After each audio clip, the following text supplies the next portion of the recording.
and welcome back to Valentine Panic. So, we did the KitchenAid in the first 4 episodes, and now we are going to play through the server, which is the original one I did, the only one I did the first couple times I played this. When I played it for the first time in 2023, and when I played it for the restart again in 2024. Each section has its own unique story, but I can't remember if the ending for this section is the same as this one, but we're going to find out. So, without further ado, let's get right back into Valentine Panic. Since I was going to work in the front with Joey and Leah, I was given a uniform to wear. I matched the two of them, and luckily enough, I was told that I could adjust the outfit to whatever style I wanted, as long as it was appropriate for a cafe. Joey and Leah, something like that, seemed to be happy to have me on board, and I couldn't blame them. If the rush was going to be as crazy as I imagined, then the more people who were in the front, the better. I look forward to working with you, she said with a smile. It'll be good to have some help. Trevi and Quinn can run the kitchen together just fine for the rush. Yeah, I already helped them out in the first 4 episodes, though. Right. It felt a little weird to be dressed like a server for a cafe. Mind you, not many local cafes even had servers, so I was definitely in for a new experience. At least the outfit I wore looked good on me. My 2 co-workers didn't look half bad either. In fact, it made me more excited to work with them. Leah was like a ball of sunshine, friendly and kind, but I could tell that she saw the world with rose-tinted glasses.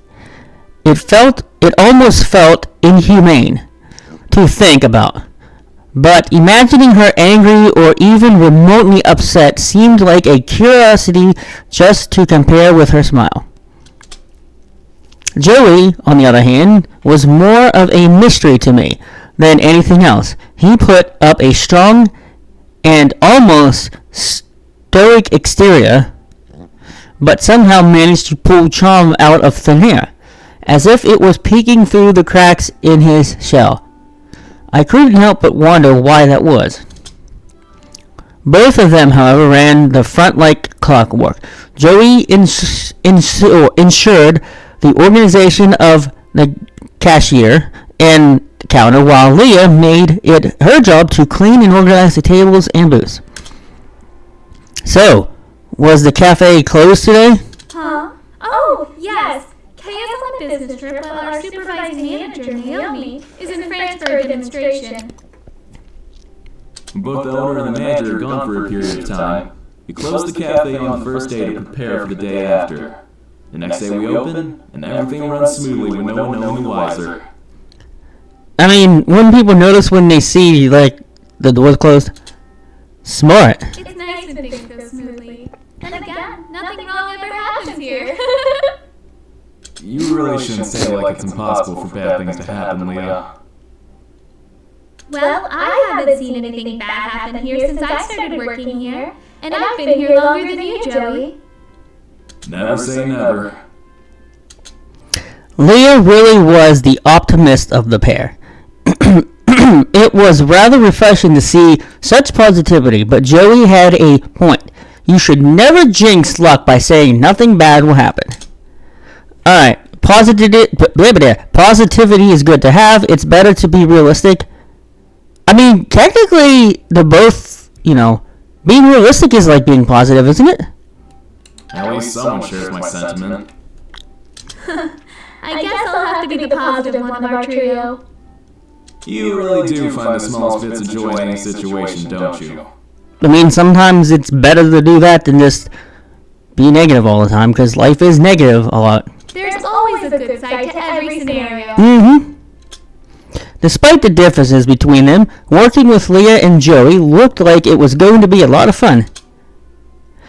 My first day of work was definitely not what I expected. I was asked to go in at 6 a.m. and was scheduled until 8 p.m. later in that day. I could only hope that the rush would not run me over. So what time did you have to go to bed in order to get up at 6 a.m.? Like as soon as you get home, probably. When I arrived, there was already a line circling around the block. See, that is why I do not do evening shifts, because I don't go to bed till like maybe late, like 5 a.m. And for me to get enough sleep to get up and do a shift at 6 a.m., I would have to go to bed early, which I don't do.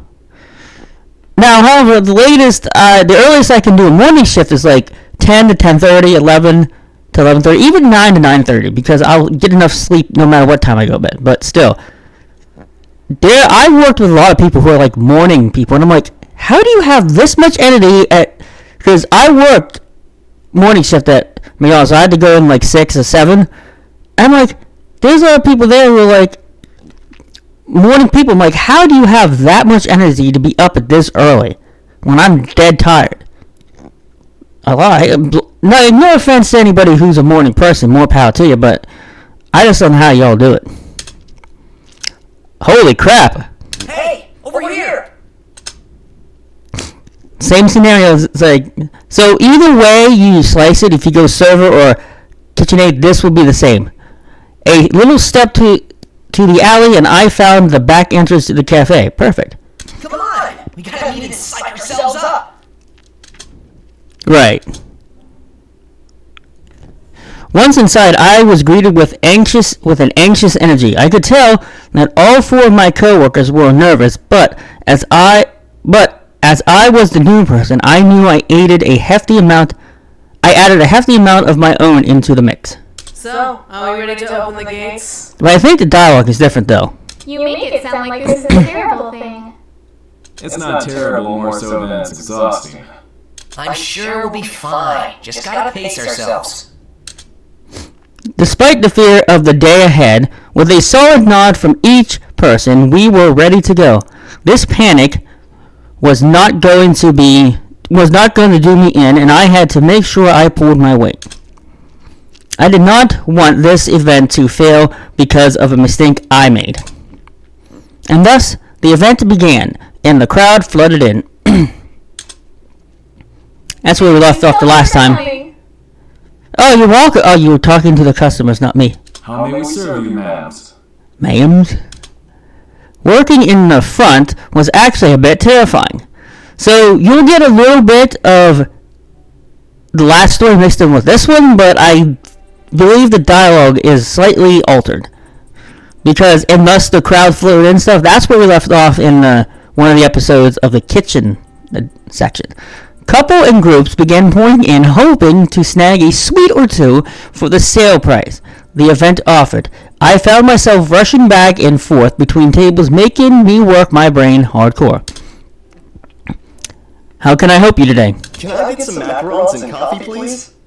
Yes, you can. I'd like some tea and tiramisu. Sure. A milkshake is just fine for me, thank you. One slice of your famous strawberry cake, please. All right. Let's match it.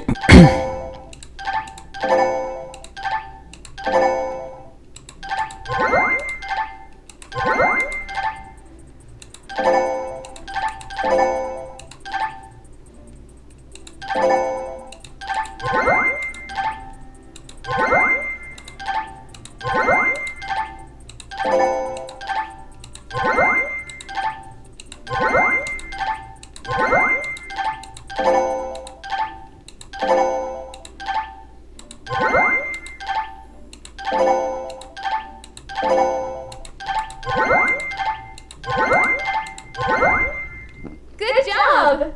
Thank you. I practiced. Oh, thanks. Oh, thanks. I managed to serve my customers perfectly within a minute of each other. Seeing their faces light up at my fast delivery made me feel a little proud of the work I was doing. To see them enjoy the food I gave them just added a pinch of accomplishment. Hey, don't let it get to your head. We have more customers. For some reason I wanted to say a pinch of salt. I don't know why. Huh? Oh, right. At least Joey and Leah kept me in reality. I was pretty sure that later in the week I would adjust to the flow of the cafe, and eventually everything would become routine and almost tedious. For now, though, everything was a new experience. At some point in time, the crowd seemed to die down a bit, at least to where the three of us could relax for a minute or two. I managed to sneak behind the cashier and sit down, having been on my feet for a long period of time. How do servers survive? Very carefully, Joey walked around the counter and spotted me, crossing his arms and raising an eyebrow at me, before shrugging and organizing some of the pastries in the display. Tired already? Yeah, I'm bushed. Don't give up just yet. We've got a couple more hours to go before we close up. I furrowed my eyebrows and looked up at the clock on the wall. He was right. It was only 1 p.m. We had even more hours to go before we could call it a day. Jeez. Don't stress out too much. Leah's taking most of the weight. Take a break. Huh? I peeked over the counter to see Leah still on top of her game, bussing tables and serving the small line of customers still flowing in. The click of her heels made me drop my jaw. She hadn't sat down or stopped once. I felt bad that she was taking the brunt of the work, but hearing Joey's statement, I could tell that this was normal for her. Alright, we'll read one more and then we'll probably call it an episode. Oh, we can help Leah or we can stay with Joey. I can't remember if we got another opportunity to help Leah or not. Should we help her? Or should we hang out with Joey? I mean, there's a small crowd and Leah seems to be doing a good job, so let's hang out with Joey. Maybe we'll get another opportunity to help her. Leah was used to this kind of work. I, however, wasn't, and neither was Joey apparently. Alright, we'll read one more and we'll call it an episode. I rested my head back against the counter door, letting out a silent sigh. Joey chuckled at the sight, shaking his head. And with that being read, we are going to close up this episode of Valentine Panic. Being that the server catch aid is... the server section is about probably the same length as the kitchen aid, so we could carry on this game for another couple more episodes. Who knows? But I hope you guys had fun, and I'll see you next time.